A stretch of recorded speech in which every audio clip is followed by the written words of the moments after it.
दोस्तों नमस्कार। आशा है आप सभी बहुत अच्छे होंगे और आपकी पढ़ाई भी बहुत अच्छी चल रही होगी।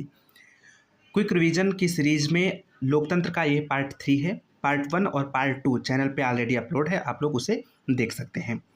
अगर चैनल पे नए हैं तो चैनल को सब्सक्राइब कर लें, फिर आगे बढ़ें। आज हम लोग लोकतंत्र के प्रमुख सिद्धांतों पे चर्चा करेंगे और देखेंगे कौन सा सिद्धांत क्या कहता है।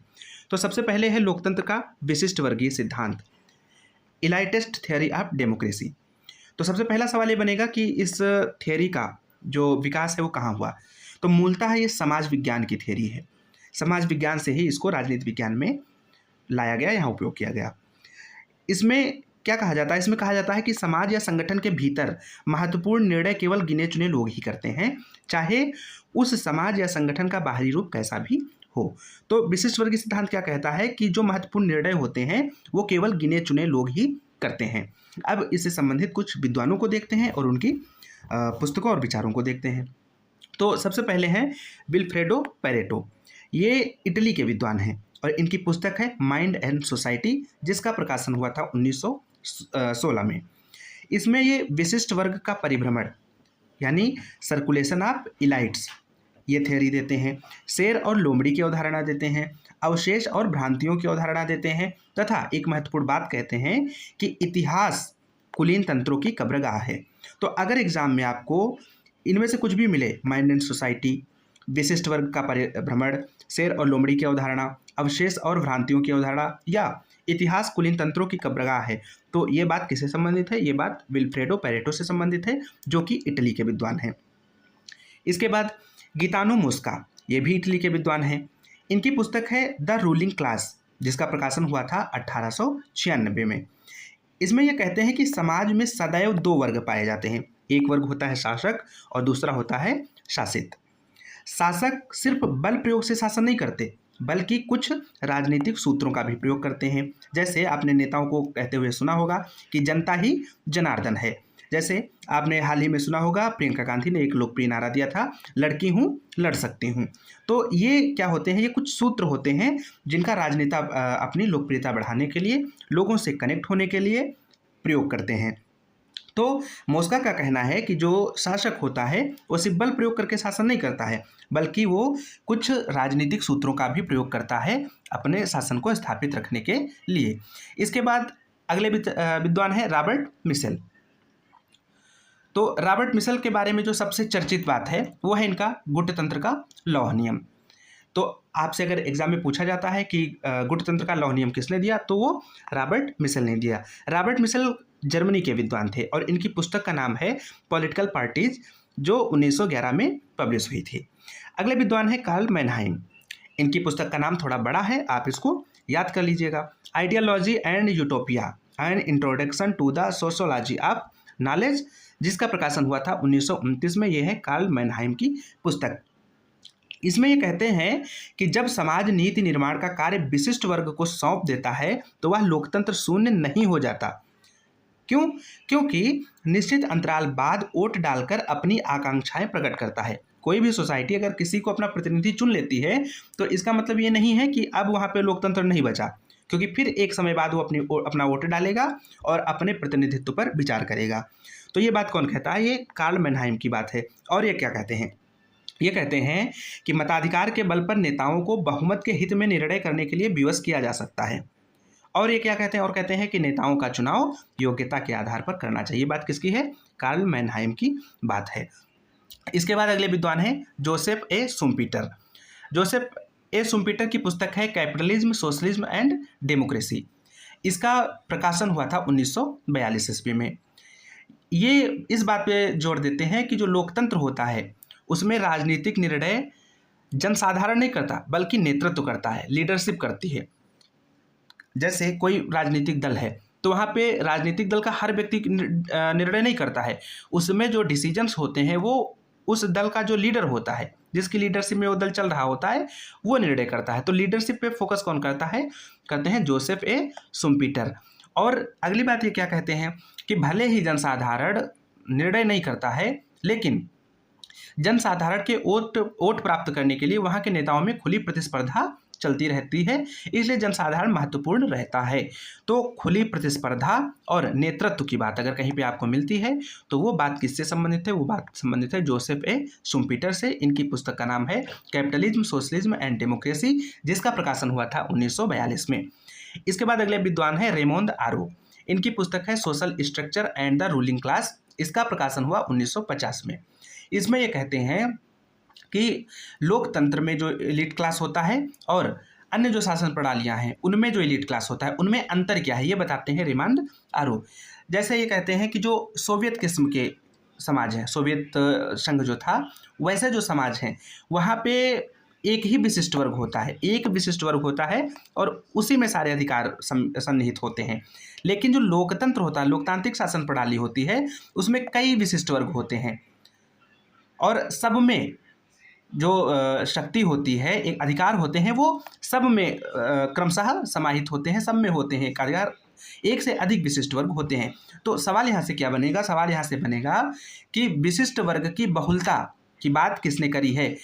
प्लूरलिटी ऑफ इलाइट्स, ये संकल्पना किसकी है? तो ये संकल्पना है रेमोंड आरो की।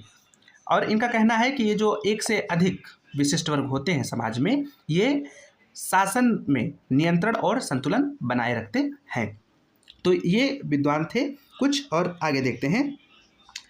इसके बाद हैं जियोवानी सार्टोरी। इनकी पुस्तक का नाम है डेमोक्रेटिक थ्योरी, जिसका प्रकाशन हुआ 1958 में। ये भी शुम्पीटर की तरह नेतृत्व की भूमिका पर बल देते हैं और इनका मानना है कि विशिष्ट वर्ग का अस्तित्व लोकतंत्र की अपूर्णता नहीं है, क्योंकि विशिष्ट वर्ग चुनाव के मैदान में उतरकर आपस में मुकाबला करते हैं। तो ये भी कुछ कुछ शुम्पीटर जैसी बात कर रहे हैं। इनकी पुस्तक का नाम याद रखना जरूरी है, डेमोक्रेटिक थ्योरी, जो कि 1958 में पब्लिश हुई थी। अब लोकतंत्र का जो विशिष्ट वर्गीय सिद्धांत है, इसकी आलोचना भी हुई। किसने करी? सीबी मैकफरसन ने। इनकी पुस्तक सबसे पहले याद करना है, तो सीबी मैकफरसन की पुस्तक कौन सी है? डेमोक्रेटिक थ्योरी, एस्से इन रिट्राइवल, 1973 में पब्लिश हुई। ये कहते हैं कि लोकतंत्र के विशिष्ट वर्गीय सिद्धांत ने लोकतंत्र को एक मानवीय आकांक्षा के स्तर से नीचे गिराकर बाजार संतुलन की प्रणाली में बदल दिया है। तो ये आलोचना कौन करता है? सीबी मैकफरसन करते हैं। किसकी? लोकतंत्र के विशिष्ट वर्गीय सिद्धांत की। तो लोकतंत्र का विशिष्ट वर्गीय सिद्धांत क्या कहता है कि समाज में एक विशिष्ट वर्ग होता है, एलिट क्लास होता है, और सारे डिसीजन वही लेता है। इसी बात को अलग अलग तरीके से मोस्का, पैरेटो आदि तमाम विद्वानों ने, जिनकी हम ऊपर चर्चा कर चुके हैं, उन्होंने कही। अब देखते हैं लोकतंत्र का बहुलवादी सिद्धांत। ये क्या कहता है? Pluralist theory of democracy. ये कहते हैं कि एक ही समय पर अनेक हित समूह पर्याप्त प्रभावशाली भूमिका निभाते हैं और एक दूसरे की शक्ति को प्रतिसंतुलित करते हैं। लोकतंत्र का बहुलवादी सिद्धांत कहता है कि समाज में कई हित समूह होते हैं, अपने अपने इंटरेस्ट को लेकर के लोग अलग अलग समूह बनाते हैं और ये सब एक ही समय में एक दूसरे पर अभिक्रिया करते हुए एक दूसरे को संतुलित करते हैं। उदार लोकतंत्र का अर्थ है अपेक्षाकृत स्वायत्त समूहों के बीच सौदेबाजी की प्रक्रिया। कौन कहता है? बहुलवादी सिद्धांत ये बात कहता है। यह सिद्धांत समूह सिद्धांत का प्रवर्तक है। कौन? बहुलवादी सिद्धांत। अब इससे जुड़े विचारक कौन है? जैसे F.A. बेंटले। इनकी पुस्तक है द प्रोसेस ऑफ गवर्नमेंट, जिसका प्रकाशन हुआ था 1908 में। इसमें इन्होंने ग्रुप थ्योरी की बात की है। लोकतंत्र एक ऐसा राजनीतिक खेल है जिसमें तरह तरह के समूह हिस्सा लेते हैं। ये बात कौन कहता है? ये बात कहते हैं A.F. बेंटले। इनकी पुस्तक है द प्रोसेस ऑफ गवर्नमेंट, जिसका प्रकाशन 1908 में हुआ। David Truman. इनकी पुस्तक है द गवर्नमेंटल प्रोसेस। लगभग एक जैसी पुस्तकें हैं, कन्फ्यूजन हो सकता है, इसलिए ध्यान से इनको याद करना होगा। बेंटले की पुस्तक कौन सी है? द प्रोसेस ऑफ गवर्नमेंट, 1908 में पब्लिश हुई। और ट्रूमैन की पुस्तक कौन सी है? द गवर्नमेंटल प्रोसेस, जो कि 1951 में पब्लिश हुई। इसमें कहते हैं ये कि लोकतांत्रिक सरकार सार्वजनिक दबाव का केंद्र बिंदु होती है। लोकतांत्रिक सरकार सार्वजनिक दबाव का केंद्र बिंदु होती है। इसका कार्य ऐसी नीतियां बनाना है जिसमें इन समूहों की प्रमुख सामान्य मांगों की झलक हो। समूह जिन मांगों को कर रहे हैं, उठा रहे हैं, उनको दर्शाने वाली, उनकी झलक रखने वाली नीतियां बनाती हैं लोकतांत्रिक सरकारें। ऐसा कौन कहता है? डेविड ट्रूमैन ऐसा कहते हैं। अब रॉबर्ट डहेल भी बहुलवादी विचारक हैं। ये क्या कहते हैं? इनकी पुस्तक है अ प्रीफेस टू डेमोक्रेटिक थ्योरी, इसका प्रकाशन हुआ 1956 में। ये कहते हैं कि लोकतंत्री समाज में नीति निर्माण की प्रक्रिया ऊपर से देखने में चाहे कितनी ही केंद्रीकृत क्यों ना लगे, लेकिन वास्तव में ये बहुत ही विकेंद्रीकृत होती है, अर्थात जो नीतियाँ बनती हैं, पॉलिसीज़ बनती हैं, उसमें बहुत सारे लोगों का, बहुत सारे ग्रुप्स का इंटरफेयर होता है, हस्तक्षेप होता है। सार्वजनिक नीति उन सब समूहों की परस्पर क्रिया का परिणाम होती है जो उससे संबंधित विषय में दिलचस्पी का दावा करते हैं। समूह मुख्य खिलाड़ियों के दल हैं। ये बहुत इंपॉर्टेंट लाइन है कि जो समूह है वो मुख्य खिलाड़ियों के दल हैं और जो विशिष्ट वर्ग है वो इस खेल के पंच या एम्पायर हैं। तो सवाल ये भी पूछ सकता है कि किसने समूहों को मुख्य खिलाड़ी कहा, और ये भी पूछ सकता है कि किसने कहा कि जो विशिष्ट वर्ग है वो राजनीतिक खेल का पंच या अंपायर है। तो ये कौन कहता है? ये कहते हैं रॉबर्ट डहेल, जिनकी पुस्तक है अ प्रीफेस टू डेमोक्रेटिक थ्योरी, जिसका प्रकाशन हुआ 1956 में। तो ये सब महत्वपूर्ण फैक्ट हैं जो पूछे जाएंगे परीक्षा में। अब इसके बाद हम देखते हैं सहभागिता मूलक लोकतंत्र का सिद्धांत। सहभागिता मूलक, तो ये किस बात पे बल देता है? ये कहता है कि लोकतंत्र का जो बुनियादी लक्षण है वो ये है कि उसमें जनसाधारण प्रतिभाग करें। सबसे पहले विशिष्ट वर्गीय सिद्धांत क्या कहता है कि प्रतिनिधि चुन लेता है साधारण वर्ग, लेकिन जो नीति निर्माण है वो कौन करता है? विशिष्ट वर्ग करता है। बहुलवादी क्या कहते हैं कि तमाम सारे ग्रुप्स हैं वो आपस में क्रिया करके नीति निर्माण को प्रभावित करते हैं। सहभागिता मूलक क्या कहता है कि जनसाधारण ही सहभाग करे। ये जनसाधारण की सहभागिता को लोकतंत्र का बुनियादी लक्षण मानता है। अच्छा, राजनीतिक सहभागिता का अर्थ क्या है? ये भी पूछ सकता है। तो अर्थ क्या है? अर्थ है सार्वजनिक नीतियों, निर्णयों के निर्माण, निरूपण और कार्यान्वयन की प्रक्रिया में सक्रिय भाग लेना। ये क्या है? राजनीतिक सहभागिता का अर्थ है। अब इससे जुड़े विचारक कौन है? रूसो आपको पता है कि प्रत्यक्ष लोकतंत्र को ही लोकतंत्र मानते थे, अप्रत्यक्ष लोकतंत्र को वो लोकतंत्र नहीं मानते थे। कौन? रूसो। तो रूसो प्रत्यक्ष सहभागिता का विस्तार, ये कहते हैं जो प्रत्यक्ष सहभागिता है इसका विस्तार आवश्यक है। व्यक्ति स्वयं सहभाग करे राजनीति में, ये जरूरी है। और इसके लिए कहते हैं कि दो तरीके हैं। पहला, प्रशासन का विकेंद्रीकरण कर दीजिए, प्रशासन को कई हिस्सों में बांट दीजिए, अलग अलग जगहों से अलग अलग चीज़ों का प्रशासन हो। दूसरा, परिप्रेक्षा अर्थात रेफरेंडम। कोई भी काम करना है, कोई भी नियम कानून पॉलिसी बनानी है तो लोगों से पूछा जाए, उनकी राय ली जाए। आलोचना क्या है? आलोचना ये है कि जनसाधारण की सहभागिता एक सीमा तक बढ़ाना ही उपयुक्त है, क्योंकि जब आम नागरिक भीड़ का रूप धारण कर लेती है तो उन्हें अनुशासन या नियंत्रण में रखना मुश्किल हो जाता है। जैसा कि आपने देखा सुकरात के समय में क्या हुआ। तो और आप अपने आसपास भी देखते होंगे कि जब भीड़ इकट्ठा होती है तो भीड़ का कोई विवेक नहीं होता, कोई विचार नहीं होता है। तो इसीलिए कहते हैं कि सहभागिता जो है, सहभागिता दी तो जा सकती है लेकिन इसकी एक सीमा तय होनी चाहिए। एडमंड बर्ग कहता है कि भीड़ का नृशंसतंत्र कई गुना नृशंस होता है। अगर भीड़ कोई नृशंसता फैलाने पे आ जाए, अत्याचार करने पे आ जाए, तो वो कई गुना ज़्यादा भारी पड़ता है। ये कौन कहता है? एडमंड बर्ग कहता है। ड्वाइट डी आइजनहावर ये क्या कहते हैं? ये कहते हैं भीड़ तंत्र को हमारे न्यायालयों के निर्णय को रद्द करने की अनुमति नहीं दी जा सकती। ये भी ये कहते हैं, इनका भी भाव वही है कि सहभागिता तो हो लेकिन बहुत ज़्यादा सहभागिता नहीं होनी चाहिए। इतनी भी सहभागिता नहीं होनी चाहिए कि अदालत कोई फैसला दे तो उसको भीड़ इकट्ठी होकर के रद्द करवा दे। तो ये बातें हैं सहभागिता मूलक लोकतंत्र के बारे में। एक बार बैक करके देख लीजिएगा, फिर से समझ में आ जाएगा। अब विचारणात्मक लोकतंत्र का सिद्धांत, दी डेलिब्रेटिव डेमोक्रेसी। लोकप्रिय प्रभुसत्ता और उदार लोकतंत्र से जुड़े विचारों में समन्वय स्थापित करने का प्रयास। जो डेलिब्रेटिव थ्योरी है डेमोक्रेसी की, वो क्या है? वो लोकप्रिय प्रभुसत्ता जो कि रूसो ने दी थी, और उदार लोकतंत्र, इनसे जुड़े विचारों में समन्वय स्थापित करने का प्रयास है। ये क्या कहता है कि राजनीति विचार विमर्श को बढ़ावा दीजिए। आपका प्रतिनिधित्व हो या ना हो, सहभागिता हो या ना हो, लेकिन विमर्श जरूर होना चाहिए किसी भी विषय पर। तो ये विमर्श के द्वारा, प्रतिस्पर्धा की जगह ये विमर्श के द्वारा सामान्य हित की खोज करने का प्रयास करते हैं। इसके प्रवर्तक कौन है? जे कोहेन, जे रॉजर्स, SL हर्ली आदि इसके क्या है? प्रवर्तक हैं। और जॉन राल्स व हेबरमास द्वारा इसको समर्थन दिया गया है। यहाँ से एक कन्फ्यूजन वाला सवाल बनता है। एक बार ये पूछा गया था कि निम्नलिखित में से लोकतंत्र के विमर्शी सिद्धांत या डेलिब्रेटिव थ्योरी से संबंधित विचारक कौन कौन से हैं या कौन कौन से नहीं हैं? तो उसमें जॉन राल्स का नाम दिया गया था।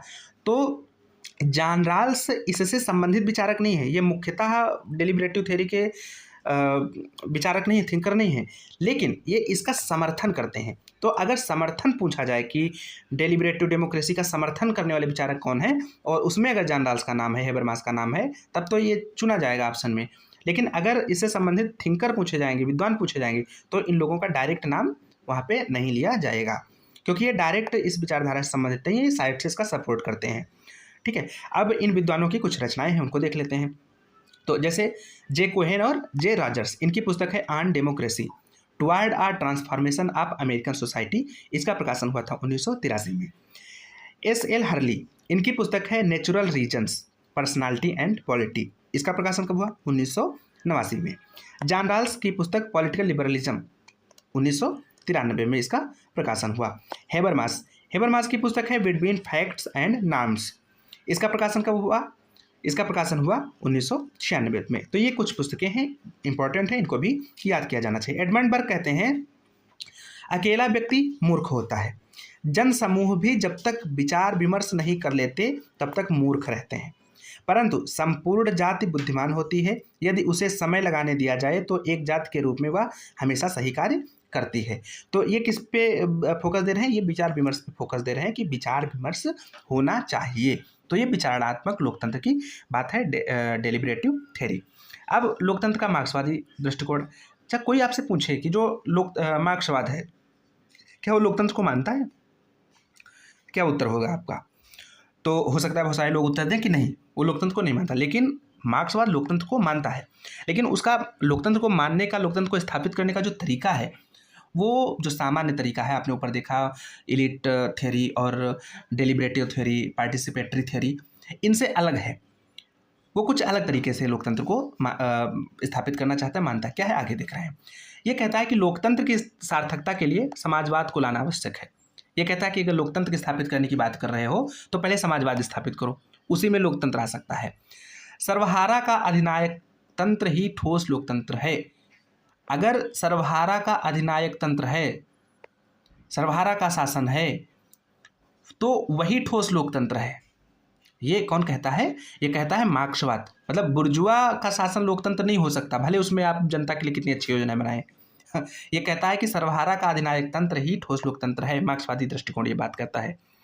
और सर्वहारा के अधिनायक तंत्र के अंतर शासन व्यवस्था लोकतंत्रिक केंद्रवाद के सिद्धांत के अनुसार चलेगी। अब ये पूछ सकता है कि लोकतंत्रिक केंद्रवाद क्या है? तो लोकतंत्रिक केंद्रवाद के जो प्रणेता है वो है लेनिन। कौन है? लेनिन। सवाल अगर डायरेक्ट पूछे लोकतांत्रिक केंद्रवाद के प्रणेता कौन है, तो वो है लेनिन। और इसका अर्थ क्या है? इसका अर्थ है कि जो दल होगा या शासन, ये इसके जो निचले अंग हैं वो अपने से ऊंचे अंगों का निर्वाचन करेंगे। जैसे आप हैं तो आप से ऊपर आपको कौन रेगुलेट करेगा, उसको आप क्या करेंगे? चुनेंगे। और जो ऊंचे अंग है, अर्थात आपने जिसको निर्वाचित किया, जिसको चुना है, वो जनसाधारण के प्रति उत्तरदायी होगा। और निचले अंग जो है, आप एक बार उसको चुन लिए तो उसके सभी निर्णयों का पालन करने के लिए बाध्य होंगे। तो आपको ये परमिशन तो है कि आप ये चुनेंगे कि आपके ऊपर शासन कौन करेगा, लेकिन आपने जब चुन लिया तो आप उसके निर्णयों का पालन करने के लिए बाध्य होंगे। अर्थात डिसीजन वही लेगा, सारी शक्तियाँ डिसीजन की उसी के पास हैं, आप फोर्सफुली बाउंड हैं उसके डिसीजंस को फॉलो करने के लिए। ये क्या है? ये है लोकतांत्रिक केंद्रवाद, कि लोकतंत्र तो है, हमने चुना तो है, लेकिन शक्ति उसी में है जिसको हमने चुना है। तो केंद्र वो है, शक्ति का, निर्णयों का केंद्र वो है। ये है लोकतांत्रिक केंद्रवाद। कौन प्रणेता है इसका? इसके प्रणेता है लेनिन। अब मार्क्सवादी दृष्टिकोण में एक थ्योरी आती है जनवादी लोकतंत्र की। इसको हमने अपने सेकेंड लेक्चर में भी देखा था कि जनवादी लोकतंत्र क्या है। जनवादी लोकतंत्र है, ये कहता है कि जो सरकार बनेगी, भाई मार्क्सवाद क्या कहता है कि हम सर्वहारा वर्ग का अधिनायकत्व लाएंगे, बुर्जुआ वर्ग को हटा करके, पूंजीवादी व्यवस्था को हटा करके। लेकिन जनवादी लोकतंत्र कहता है नहीं, ऐसा नहीं करना है हमको, ऐसे में वास्तविक लोकतंत्र स्थापित नहीं होगा। तो क्या करना है भाई? तो करना यह है कि जो समाज में बुर्जुआ है और निम्न बुर्जुआ है, किसान हैं और सर्वहारा वर्ग हैं, इन सबको मिला जुला करके हमको सरकार बनानी है। मतलब जो हम सरकार बनाएंगे क्रांति के बाद, समाजवादी क्रांति के बाद जो हम सरकार बनाएंगे, वो सिर्फ सर्वहारा वर्ग का अधिनायकत्व तो नहीं होगा, सिर्फ सर्वहारा की सरकार नहीं होगी, बल्कि उसमें किसान भी शामिल होंगे, उनमें बुर्जुआ भी शामिल होंगे, उनमें निम्न बुर्जुआ भी शामिल होंगे। तो इन सब की मिली जुली सरकार कौन सी सरकार होगी? वो होगी जनवादी लोकतंत्र, पीपल्स डेमोक्रेसी। तो ये अन्य लोकतंत्रों से अलग है, ये सामान्यतः जो मार्क्सवाद है उससे अलग है। तो मार्क्सवाद में भी लोकतंत्र स्थापित करने का प्रयास किया जाता है, उसको मान्यता दी जाती है, लेकिन उसके तरीके अलग हैं। जैसे एक लोकतांत्रिक केंद्रवाद धारणा भी आपने देखा और एक है जनवादी लोकतंत्र, ये अवधारणा। तो ये दोनों एक दूसरे से अलग हैं।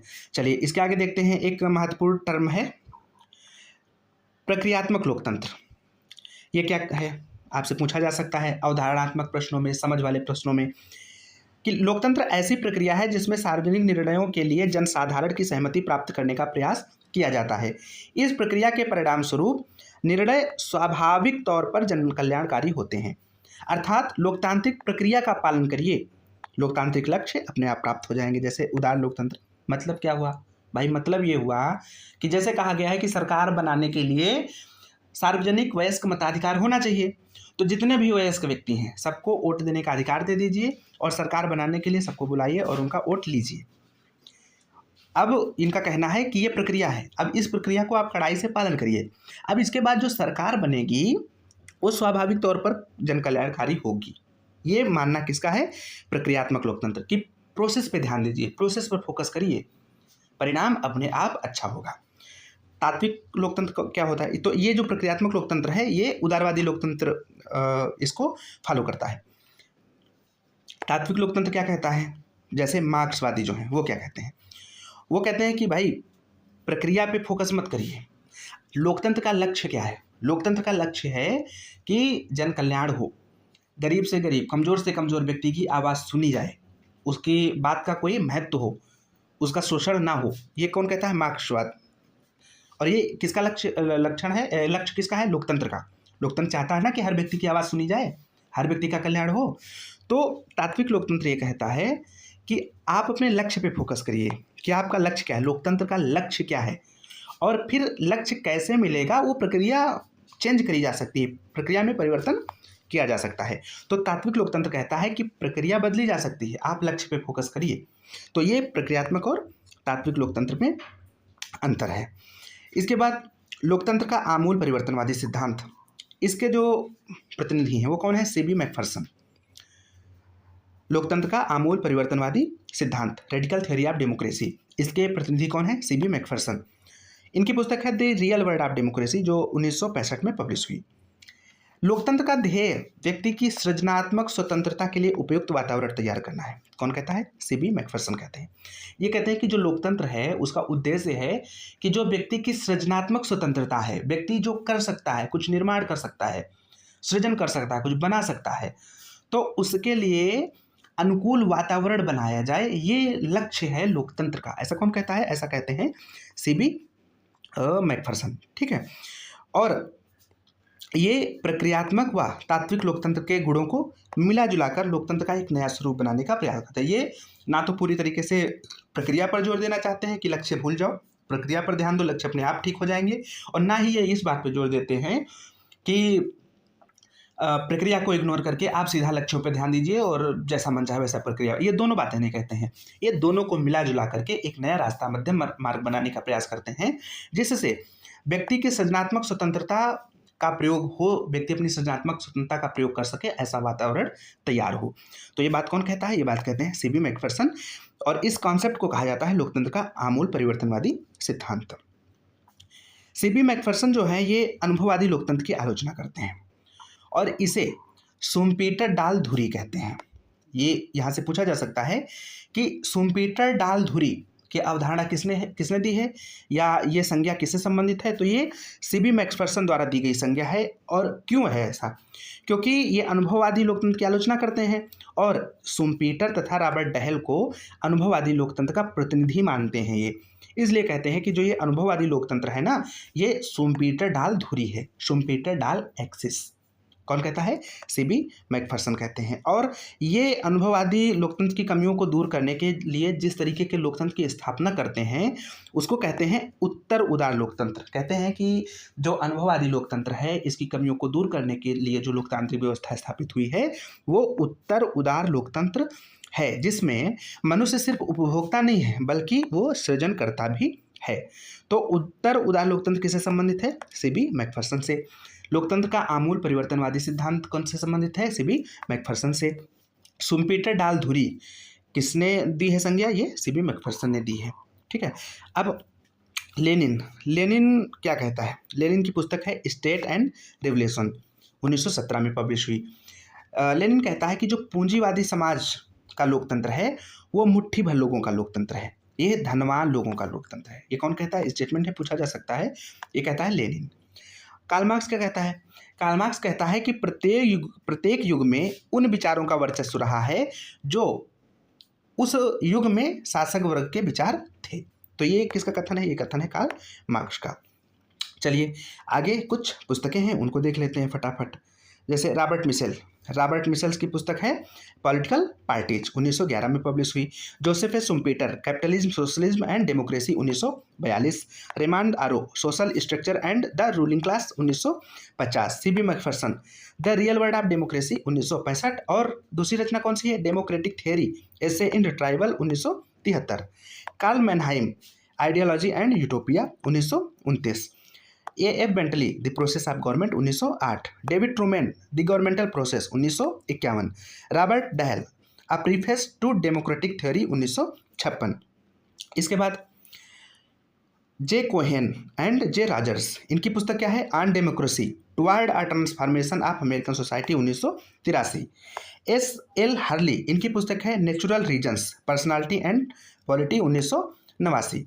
John Rawls political liberalism, 1993। Habermas की पुस्तक कौन सी है? Between facts and norms contribution to a discourse theory of law and democracy, कब पब्लिश हुई? 1996 में। हेनरी लेफ्रेव, इनकी पुस्तक है सोशियोलॉजी ऑफ मार्क्स, 1968। तो हेनरी लेफ्रेव की पुस्तक कौन सी है? सोशियोलॉजी ऑफ मार्क्स, कब प्रकाशित हुई? 1968 में। बैन और पीटर्स, इनकी पुस्तक का नाम है social principles and the democratic state, इसका प्रकाशन हुआ 1975 में।